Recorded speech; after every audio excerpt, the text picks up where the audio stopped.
Welcome to my channel Barbhuiya tutorials. আপনারা নিশ্চয়ই আমার গত ভিডিও দেখেছেন। গত ভিডিওতে ষষ্ঠ শ্রেণীর সাধারণ জ্ঞানের 40টি প্রশ্ন সমাধান করেছিলাম। আজকের ভিডিওতে থাকছে ইংলিশ গ্রামারের 20টি প্রশ্নের সঠিক উত্তর। তো একাধিক্রমে কোয়েশ্চন নম্বর 41 থেকে কোয়েশ্চন নম্বর 60 পর্যন্ত ইংলিশ গ্রামারের প্রশ্ন ছিল।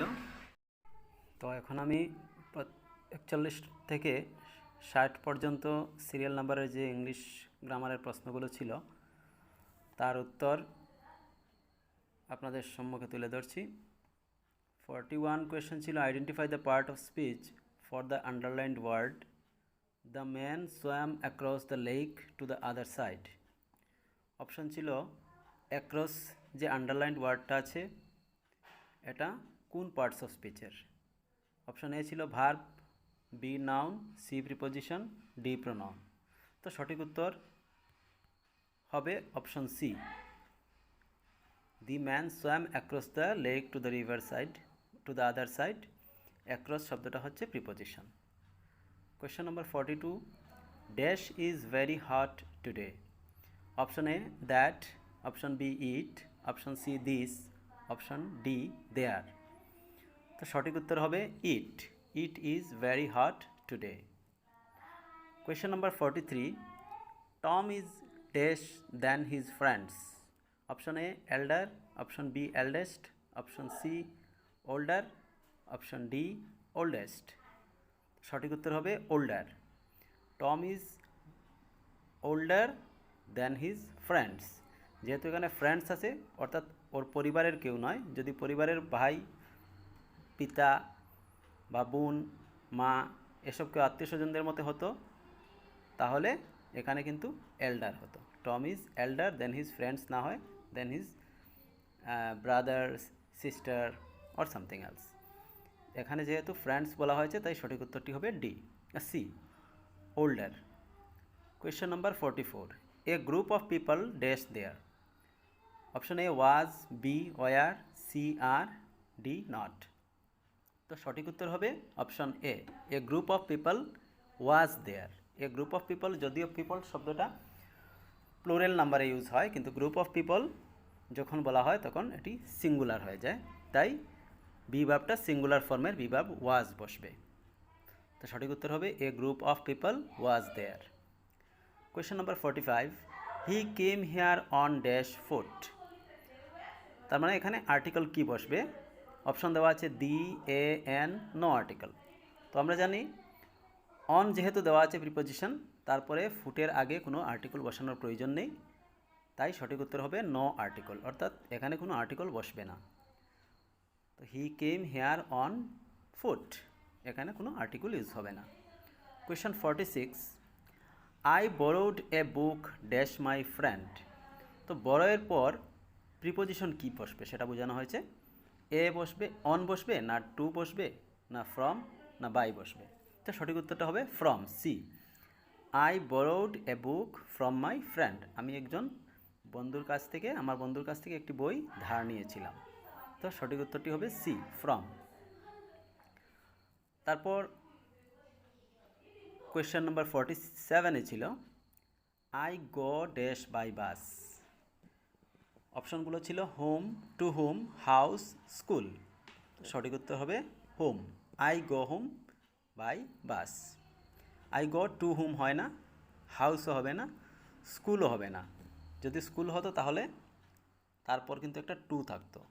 তো এখানে যেহেতু টু আমাদের এই সেন্টেন্সে দেওয়া নেই, অতএব আই গো হোম হবে, I go home by bus. Question 48, a dash of players choose correct collective noun. সঠিক কালেকটিভ নাউনটি বেছে শূন্যস্থান পূর্ণ করতে হবে। তো a group of, a team of, a drove of, a crowd of. সঠিকটা হবে প্লেয়ার, যেহেতু বোঝানো হয়েছে অতএব এখানে সঠিক উত্তর হবে B, a team of players. 49 question number, dash you play tennis. অপশানগুলো হচ্ছে ক্যান, আর, হ্যাভ, শ্যাল। তো সঠিক উত্তর হবে can, can you play tennis. Are you হবে না, হ্যাভ ইউ হবে না, শ্যাল ইউ হবে না। তাহলে সঠিক উত্তর হচ্ছে ক্যান ইউ প্লে টেনিস, তুমি কি টেনিস খেলতে পারো। Question number 50, dash the weather is fine we will play cricket, choose the correct conjunction. সঠিক কনজাংশন বসাতে হবে, সংযুক্ত অব্যয়। তো কনজাংশনটা এখানে ইজ হবে, হবে না, অ্যাজ হবে না, বাট হবে না, অলদো হবে না, ইফ হবে। সঠিক উত্তরটা হবে if. If the weather is fine, যদি আবহাওয়া ভালো থাকে, উই উইল প্লে ক্রিকেট, তাহলে আমরা ক্রিকেট খেলব। Question 51, he jumped dash the well, choose the correct preposition. জাম্পটের পর কোন প্রিপোজিশনটা সঠিকভাবে ব্যবহৃত হবে। তো অপশন এ হচ্ছে ইন টু, বি হচ্ছে in, C to, D from. সঠিক উত্তরটি হবে option A, he jumped into the well. Question number 52, choose the correct sentence. What your name is, what's your name, what's your name, what's your name। এখানে প্রথমটা রয়েছে what your name is, সেটা তো হবে না। What's your name, B নম্বরটা শুদ্ধ হবে, কারণ এখানে অ্যাপোস্ট্রফি এস আছে, অর্থাৎ হোয়াট ইজের সংক্ষিপ্ত ফর্ম হচ্ছে হোয়াটস, তাই সঠিক উত্তরটি হবে হোয়াটস ইয়োর নেম, বি। সিতে দেখুন হোয়াটস এসের আগে কিন্তু কোনো কমা নেই, অর্থাৎ এটি হোয়াট ইজের সংক্ষিপ্ত ফর্ম নয়। ডিতে আবার হোয়াটস এসের পর অ্যাপোস্ট্রফি কমা রয়েছে, তাই হোয়াটস সেটিও শুদ্ধ হবে না, বিটা শুদ্ধ হবে, হোয়াটস ইয়োর নেম। কোয়েশ্চেন 53 ছিল, this is the man dash came here yesterday. এই সেই লোক যে গতকাল এখানে এসেছিল। তো সঠিক উত্তর হচ্ছে হু। হুম হবে না, হোয়ার হবে না, ওয়াজ গোয়িং হবে না, তাহলে সঠিক উত্তরটা হবে the man, this is the man who came here yesterday. Question 54, he dash go to school yesterday, correct the verb form. গোটা ব্র্যাকেটে আছে, গয়ের সঠিক ফর্ম ব্যবহার করে আমরা বাক্যটি পুরা করব। তো এখানে যেহেতু ইয়েস্টারডে দেওয়া আছে, তাই সেটি পাস্ট ইনডেফিনিট টেন্সের হচ্ছে, পাস্ট ইনডেফিনিট থাকার জন্য গোয়ের পাস্ট হবে ওয়েন্ট, সঠিক উত্তর হবে went, he went to school yesterday. তারপর কোয়েশ্চন নাম্বার 55-এ আছে, the noun form of live is A lively, B life, C lived, D living. তো সঠিক উত্তর হবে লাইফ, কারণ নাউন ফর্ম লিভের নাউন, লিভ হচ্ছে ভার্ব, লিভের নাউন ফর্ম হচ্ছে লাইফ। কোয়েশ্চেন নাম্বার 56-এ আছে, what is the opposite gender of stag, অর্থাৎ স্ট্যাগের বিপরীত লিঙ্গ কী। অপশন এ হচ্ছে bitch, B doe, C ভিক্সান, D hind. সঠিক উত্তর হবে doe, D O E doe. Question number 57-এ ছিল, what is the antonym of valuable. Valuable এর বিপরীত শব্দ কী। অনেকে ভাবতে পারে ভ্যালুয়েবলের বিপরীত হচ্ছে ইনভ্যালুয়েবল, কিন্তু সঠিক উত্তর নয় সেটি।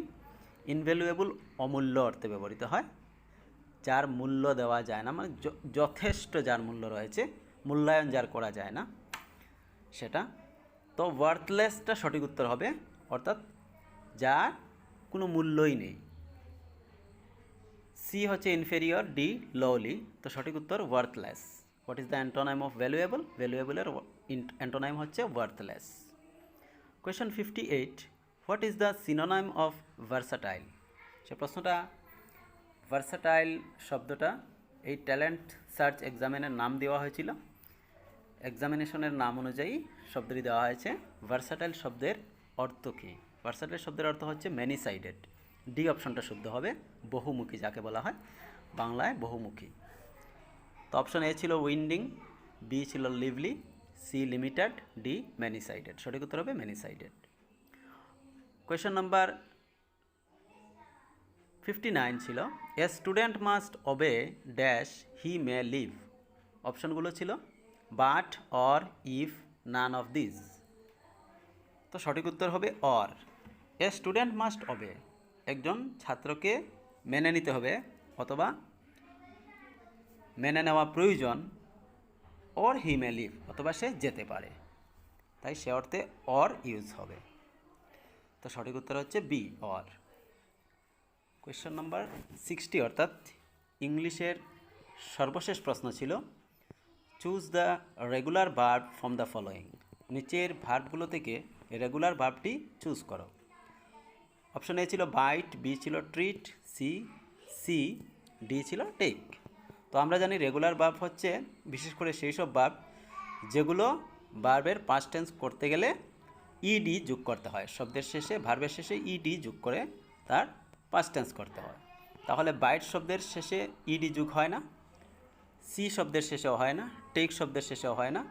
বাইটের পাস্ট হচ্ছে বিট, সি এর পাস্ট হচ্ছে স, টেকের পাস্ট হচ্ছে টুক, কিন্তু ট্রিট শব্দ যেটা তার পাস্ট টেন্স হচ্ছে ট্রিটেড, তাই ইডি যুক্ত করতে হয়। তো সঠিক উত্তর হবে এখানে বি, রেগুলার ভার্ব হচ্ছে ট্রিট। তো এতক্ষণ ভিডিওটি দেখার জন্য আপনাদের সবাইকে ধন্যবাদ। আমার চ্যানেলটি সাবস্ক্রাইব করবেন, বেশি বেশি শেয়ার করবেন। ধন্যবাদ।